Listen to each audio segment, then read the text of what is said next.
Hey, Ritzy here. Last video we stopped off by talking about off-meta supports, and our final note we made was that certain off-meta supports can be really powerful depending on the synergy or duo you play with.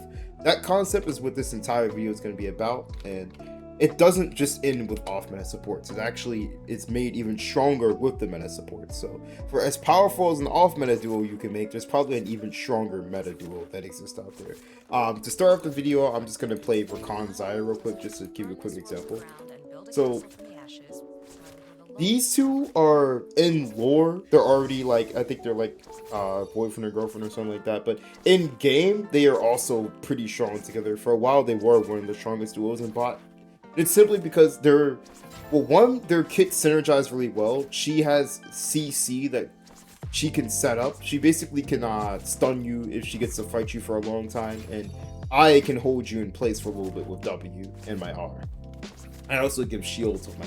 So normally when you play as Rakan, there's your normal E range, that's the small ring that you can jump to your allies and shield them with, which is already pretty good. It's a pretty decent space to be able to shield people. One of your normal combos as Rakan is you E to your ally and then W forward. It makes it so you can effectively double your threat range. So when you have Xayah as your EDC, suddenly your E range is much bigger than it was before. So your engage combo that I showed earlier becomes a lot bigger. Basically, I can spawn an enemy right here. Your threat range becomes significantly larger when you have Xayah on your team. This is a little extreme, but this guy over here usually wouldn't have anything to worry about if this ADC was like Jinx or something, but since it's Rakan Xayah, and I have my flash up, technically speaking, this guy didn't have flash, I could just do this. This guy got like instantly CC'd from like literally an entire lane away, but that's only possible if you have Rakan Xayah, so that's why these two are really powerful. That's one of the reasons they're really powerful together. They have other interactions, but that's like one of the quickest ones I can show you here and now. Okay, so for the rest of the video, we have a lot of stuff to cover, and I don't think I can 100% show it in game because there's many interactions and synergies. So I actually made a little PowerPoint to try to like organize our thoughts. So I'm gonna go over to that right now. Okay, to understand the synergies of support, you need to understand the archetypes that they're in. They get classified into three main archetypes. Your first one is your tank/melee supports. Hold on, I'm gonna pause the because hitting that minion is kind of distracting. Okay, so your first archetype is going to be your tank/melees. Your second archetype is going to be enchanters, and then your third one will be mages. Tank/melee is usually the safest archetype to pick because it synergizes with a lot of people. And then enchanters usually scale really hard and they're good with hyper carriers. And then mages are typically the more selfish archetype, but they usually just work okay with most people. So let's actually get a more zoomed in look at them and see their pros and cons. So we're going to start off with tank and melee. Tank melee supports will have the really strong early games because their CC works well out of the gate without a lot of gold. Their abilities are just strong without stats. But on top of that, because they're melee, they will just have higher base stats than the range supports. This is just a thing in League of Legends. Melee characters will typically always have better base stats than range characters. This, I guess, this aspect of the game also impacts support, so the melee supports will have the better stats usually. Their gank and roam potential is really strong, so the jungler comes to your lane, you're really good at helping the jungler kill your laners, or if you want to go mid or something, because of your CC, you can go mid and get kills pretty easily. They super counter enchanters. They're the natural enemy to enchanters because enchanters want to survive to late game, and you're really good at killing people early and ensuring they don't survive. And they're super easy to draft because there's so many scenarios in which you need a tank and more CC. I guess the vanilla team comp in League of Legends is typically gonna be a bruiser top, an assassin or bruiser jungle, a mage mid, and then a marksman in the bot lane. Typically a tank in one of those roles is not as common. The tank is relegated to support.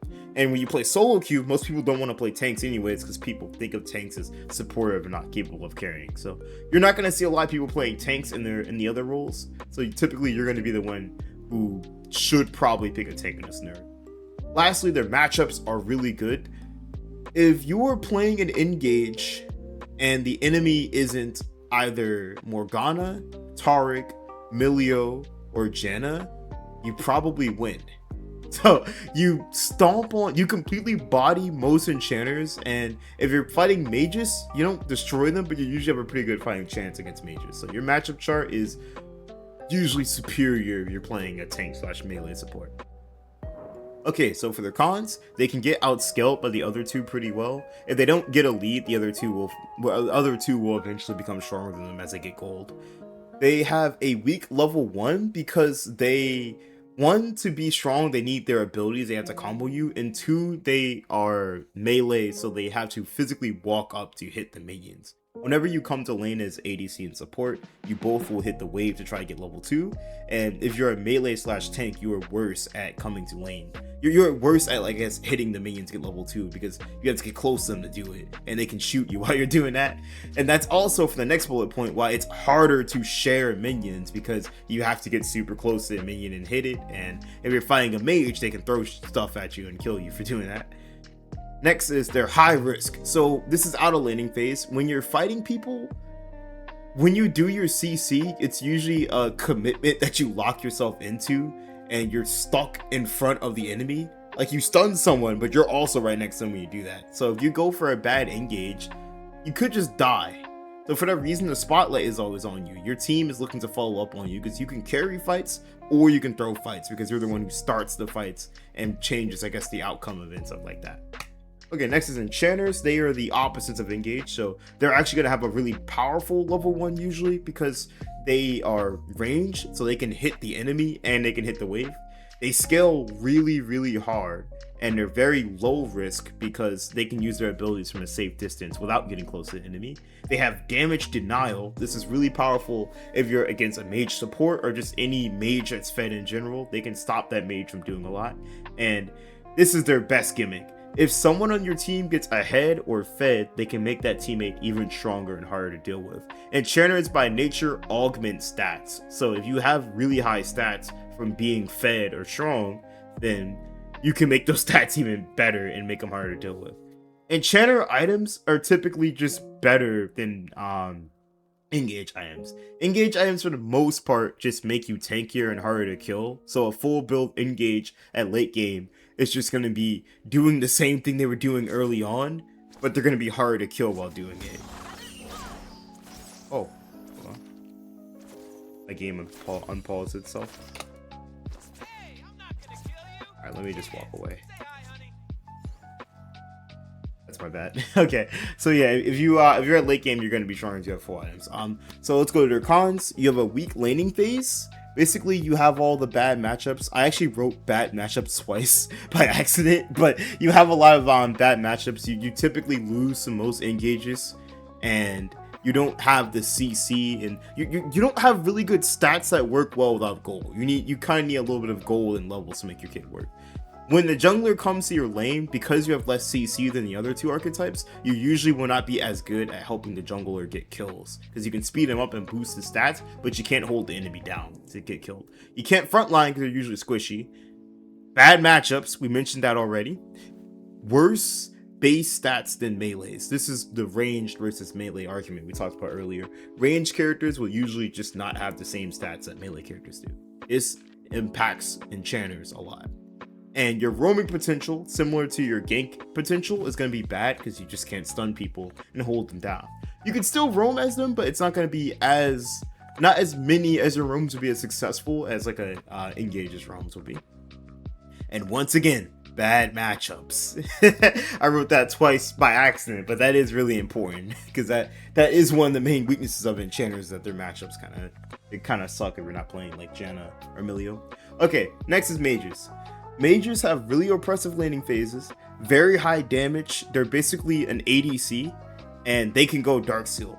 This one's really good because Dark Seal is the most gold efficient item in the entire game. It's dirt cheap, and if you get kills with it, it basically just pumps AP into your inventory. So it's ideal to go on a support if you're ahead. They also have CC just like the engage supports do, but they can CC you without being right in your face. So it's low risk CC. Their matchups are not engage levels of good, but they're still pretty solid. Mages can, for the most part, fight most people in laning phase, so decent matchup charts. We go to cons, we have they are gold hungry. Because they're similar to an ADC, they want to get money, and they have expensive items to buy to do a lot of damage. People who do a lot of damage typically gotta spend a lot of money on damaging items. That's just part of League. They're squishy just like an Enchanter, so they get caught out by a melee, they can just explode and die. They also get countered by Enchanters late game. So if you allow an Enchanter to make it to late game, their damage denial that we mentioned earlier kind of shuts you down from doing your main game plan over here. Next, they are hard to draft into because you typically will have a mage mid, and if you go on mage support, you are typically, I guess, like doubling up with the damage. And usually in general, you will have damage dealers on your composition, and mage supports, they're unique in the fact that they're supports that do damage, but you're usually not gonna have low damage in your composition. You'll usually have damage dealers. And then next, not to me ADC synergize with them. When we go down to synergies later, there are some people that do, but the majority of ADCs don't synergize super well with mages. They're not horrible with them, but they're not particularly good with them either, because mages are not enchanters or tanks, meaning that they're more selfish, I would say. They can get you a lead in lane and do a lot of damage, but they don't have as much helpful stuff as the other two archetypes do. Okay, next is team composition. So we briefly went over this earlier. Team comps, depending on what you are missing in your team comp, kind of determines which you want to go. If this is going to be the majority of your games, your comp needs CC and you don't have a tank, go melee / engage support. Most comps usually want this, but if your comp, let's say, is a bunch of tanks, let's say we have Galio mid and a Mumu jungle, if you have, like, I guess 2 tanks in your comp, it wouldn't be a bad idea to maybe go a mage, because your damage is going to be kind of low. So in a situation like this, going a poke mage like Lux or Vel'Koz wouldn't be bad. And then if you have a comp that has good damage and they're not super tanky and they have okay neutral, then maybe going an Enchanter isn't a bad idea. They have good catching potential, because let's say if you're playing bruisers that can get on top of the enemy, but they need to fight them for a long time to kill them because they're bruisers, then going an Enchanter that allows them to get on top of the enemy and beat them up more effectively and help them stat stick them is not a bad idea. So Enchanter is for bruisers, mages if you have tanks, and then tanks for pretty much most comps that if you don't have CC in them. All right, I made a little I guess spreadsheet to show off like what each archetype of ADC is good with, because much like supports, ADC also kind of falls into 3 archetypes. It's not as well organized for ADC. That this is it's a really rough estimate for them, because they're more unique than supports, I'd say. But the main 3 are going to be hyper carry / late game ADCs. You have your early game ADCs, and you have your nuke ADCs. Then you have the 3 support archetypes you mentioned. So if you're playing a hyper carry with an Enchanter, your laning phase is going to be weak, because both of you don't excel in laning phase, but you both excel at late game. So if you both survive to late game, you're going to have complete dominant control over the game. You have some of the strongest late game of any of the archetypes. If you're playing hyper carry plus mage, you're going to have a decent laning phase, but if you don't get a lead, you're probably going to fall off, and then your end game is going to be solid. It's going to be probably a little bit better than the engages end game, because you know your items will do stuff later on, but it's not going to be like Enchanter end game. If you have a tank / melee with a hyper carry, you're going to have a very strong laning phase. That's due to the tank / melee just having OP laning phases. And your mid's going to be good because you are starting to scale while your I guess melee is falling off. And then your late game is probably going to be slightly weaker than the poke mages, because most tank / melees don't scale super hard. You would have scaled though, so it's not a garbage late game. Alright, if you're an early game ADC, Draven, Lucian, Kalista, something like that, you're usually going to be really weak in the early with an Enchanter. You're also going to have conflicting goals with an Enchanter, because Enchanters want to scale and get ahead. And I put this asterisk here for Lucian, because Lucian's passive works really well with Enchanters. Don't disregard the Enchanter box for Lucian in particular. Even though he is an early game ADC, because scaling is not his main motive. Okay, if you're playing an early game ADC with mages, you'll have a decent laning phase. You'll be a little bit weaker than an Engage at pretty much everything you can do, because you have shorter CC durations, and you'll also have slight conflicts because the Mage might want to take some kills because they're gold hungry, but you want all the kills if you're playing something like Draven or Kalista, because you know you want to snowball your game, get your gold. You're both really gold hungry, so you might run into some conflicts with that. And you also, these guys do a lot of damage, so like giving them more damage doesn't really help them out as much as what a tank slash melee would do. So like we mentioned, Draven, Lucian, Kalista do a crap ton of damage, so if they get a tank slash melee that can hold people down for them to just well on their faces and delete them, they'll have this OP landing phase I mentioned here. Thresh Draven is actually one of the compositions we're going to talk about later, but basically, yeah, good CC with high damage equals death. Really powerful combination. Next is your mid game will usually be pretty strong because good CC plus high damage will equal death at mid game if you guys haven't fallen out. And if you manage to obtain a lead with your OP early, you can stay strong for the rest of the game.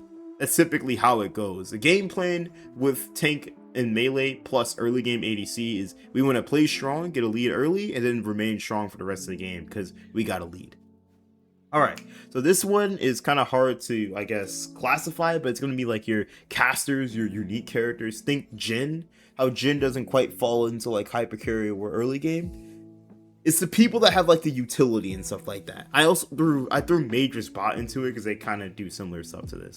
So if you're playing these, I guess like your unique caster slash mages with an Enchanter, you're usually going to have a pretty decent laning phase because the nature of these like, I guess, mage-like characters is that they are self-sufficient. So if they don't have someone that's CCing and carrying them in laning phase, it's okay because they can carry the lane themselves by existing. And then late game, you're usually going to be you're going to have good damage because they will be buffing your stats. What you really want though with these characters usually, minus Ezreal potentially, you're usually going to want a mage. If you're playing Jhin, your synergy with mages is really, really powerful. You'll have very strong laning phase combos. Jhin and Caitlyn have specific interactions with characters like Lux and Zyra where they can CC you in place and basically one-shot kill you. They have high burst damage. And you'll also stay good at mid because your one-shot kill combos don't really fall off mid-game. And honestly, you just stay strong forever as long as you two are coordinating your combos. So you typically want mages. I put an asterisk here for mage bot because if you're playing mage bot, there is the potential for the enemy to... You will both have the same damage type if you're both playing mages. So the enemy can stack magic resistance against you, which that can mess you up. Alright, last archetype is going to be tank slash melee for your unique casters. Typically going to be a pretty OP landing phase because they hold them in place. You do your CC combo, they die. Your mid game, I'd say, is usually the strongest because it's the perfect mix of your character of your spiking as the caster and the engage hasn't fallen off yet. And then late game is usually when the engage starts to fall off, but the caster has spiked, so you'll be strong late game, but you're not going to be OP. You'll just be good. All right. Here's some examples of duos. We showed Rakan Xayah, their abilities change. Lucian Nami, they are unique because this is actually an early game ADC plus an Enchanter, but basically his passive has a special interaction with her. Jhin Lux, we just talked about the CC stuff he can do, so it's pretty good. Thresh Draven, you hold them. Draven has really bad neutral, and Thresh has a hook that can pull them in, and he also can keep them held down. So you weigh out each other's problems pretty well. Then Braum Ashe, they have an interaction with both of their passives where they can CC you for a long time. And on top of that, Ashe has really, really high range. So you don't have to play these ones, but these are just examples of like things I can think of off the top of my head that are really, really strong. So whenever you're looking to draft a support or just thinking about what to play, I hope this video kind of like gives you an idea of what you're doing. And good luck with your matches.